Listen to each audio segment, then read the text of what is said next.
guys, forgive me. I'm kind of a hot mess. I just got off of work and I'm pretty tired. But one thing that I want to do while it's nice out and the kids are outside is I want to show you our property. So I will turn you to the girls. Say hello. Hello. So I'm going to walk you through our land here and kind of try and show you some things of what we have and where we're going to be putting things. We have our wood over here, if you can see it. We have our little basketball hoop up there that the girls like to use. We're going to try and fix it up a bit. So I'm going to kind of just pan you around here. So this is the back of the house. We have trees all over. This was the former owner's garden area. Right now we're kind of using it as a dog pen to put the dogs in when we have guests in the yard. But that is actually going to be where we put our chickens and their coop. This area will be their run so that they can have some outside time. We know that we definitely have some kind of animals in the back forest part, whether it be coyotes or foxes, we're not sure. And so they are not going to be free ranging just yet because we're concerned that the predators are going to come and get them. We looked up a bunch of stuff and have asked a lot of people who are more knowledgeable than us what we should do to protect our animals from predators. And it sounds like one of the best things to do is to actually put chicken wire underneath of the coop so that things like raccoons or, foxes, coyotes have a harder time digging underneath of it so that they can't get our animals. We've done a lot of research on other things for the coop, like how to keep pests out. My sister has chickens and some of our friends do as well, and they have been nice enough to give us a lot of ideas. One of the things we're going to do is put diatomaceous earth down in our coop to help keep out some of the pests.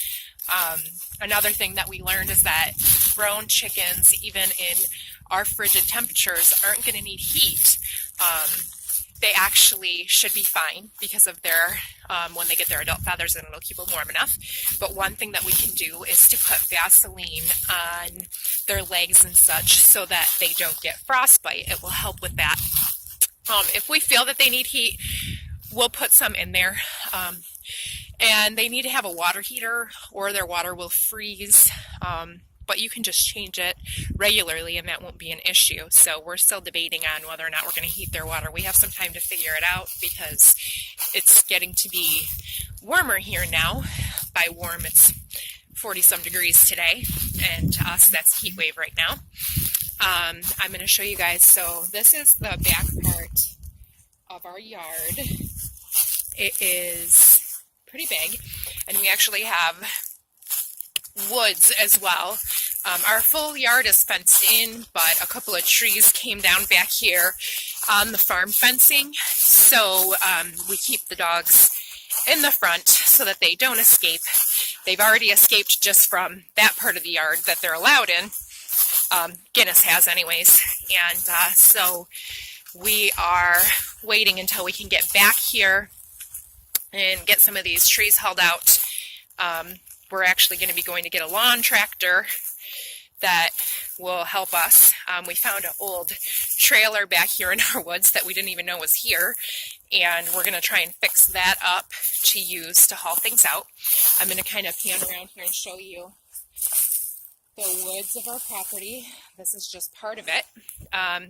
It goes quite a ways back here, and we have on the left side of our property a fence that goes around a retention pond, and I didn't even know that was there either.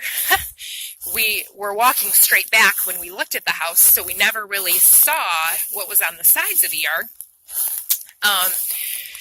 When we bought the house, we realized that it's actually certified as a wildlife habitat. which is really cool. It basically means that we have water, shelter for animals, things like that. And so I'm still walking. I'm going to pan around again to show you.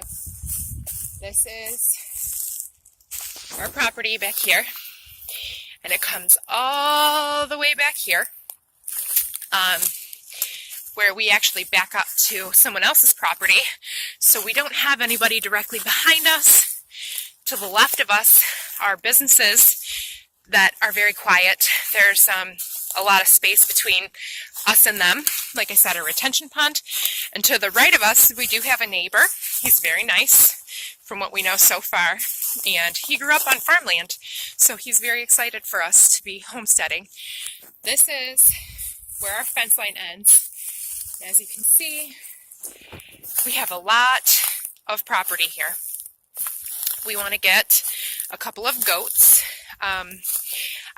We wanted to do goat's milk and make goat's milk soap and all of those things in order to be more self-sufficient. And eventually, if it's something we are good at doing and enjoy doing, we were thinking about possibly trying to sell some of our products at maybe a farmer's market or something like that. We're always looking for ways to make extra money. We're always trying to look for ways to be more frugal. We're not always the best at it, to be honest. Sometimes we make impulse purchases, but we're trying to stop that in favor of just not being so obsessed with consumerism. Not gonna lie, I am an Amazon junkie. I like having things delivered to my door, but I'm trying really hard to be better about using what I have available to me. Maybe recycling things to use for different purposes. It's all a process, going from being your typical go, go, go type of family, eat out all the time, buy everything. It's difficult to make the changes that we're making. We're thrilled to make them. We know it's what we want, and it's a process though, and we're taking it step by step, day by day. We're trying to enjoy it as much as possible. Another thing that can be hard sometimes too is changing how your kids see things. We're not the biggest spenders by any means that I know, but it's not very often that when our kids ask for something that is something they truly want, that we tell them no. They don't really ask for a lot of junk or things that we wouldn't buy for them, but we're trying to kind of reroute their thinking as well. We just came to the decision that we wanted to raise more conscious children who are aware of the cost of things. We also want them to be aware of the value of things, because the cost of something and the value of something are totally different things. And we want them to value what they have, to value the land, to value life. It's a huge difference from the way that we were living. And it's a lot of fun. I'm going to pan around again, show you everything. You can hear the dogs. They love their yard. They are barking like crazy. Eventually in this area, we're going to have a fire pit and a reading bench because we're all avid readers. And the bunnies will be out in this area as well, in their hutch. Yeah, so I just wanted to show you guys. I'm actually going to take you around to the front yard too, once I can get through this gate here that's blocked off from the dogs. I will show you what our front yard looks like also. Hold on one second. Jocelyn, can you shut this gate for me? Can you do the wire? Thank you, big girl. Okay, I'm going to come up front now and I'll show you the front yard. Gotta keep the dogs from getting out. Do I hear a weird sound? I hear birds. I'll be back in 1 second and I'll see if I can hear it, okay? So I'm going to come around to the front now and show you. The previous owners left us really cool bird feeder, if you can see it. And they left us some wind chimes. We actually want to get a deer feeder as well. Just the other day, my husband saw 5 deer right here up the hill in the neighbor's yard. There was, he said it looked like two bucks, a large size buck, a medium buck, and there were 2 does as well, and a baby.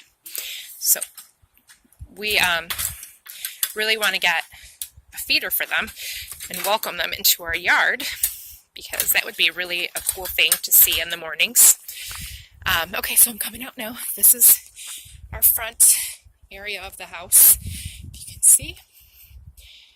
So we have quite a bit of land in the front of the house too. We're currently researching which lawn tractor would be best. We need one that we can put a plow on, obviously, because we have a long driveway. And we need one that can haul things out of the backwoods with a trailer. So if any of you have any suggestions, we'd be more than willing to hear them. This is the side of the yard here. And then we come over here. And that's that. So that's the homestead on the outside. I will talk to you guys soon. Bye.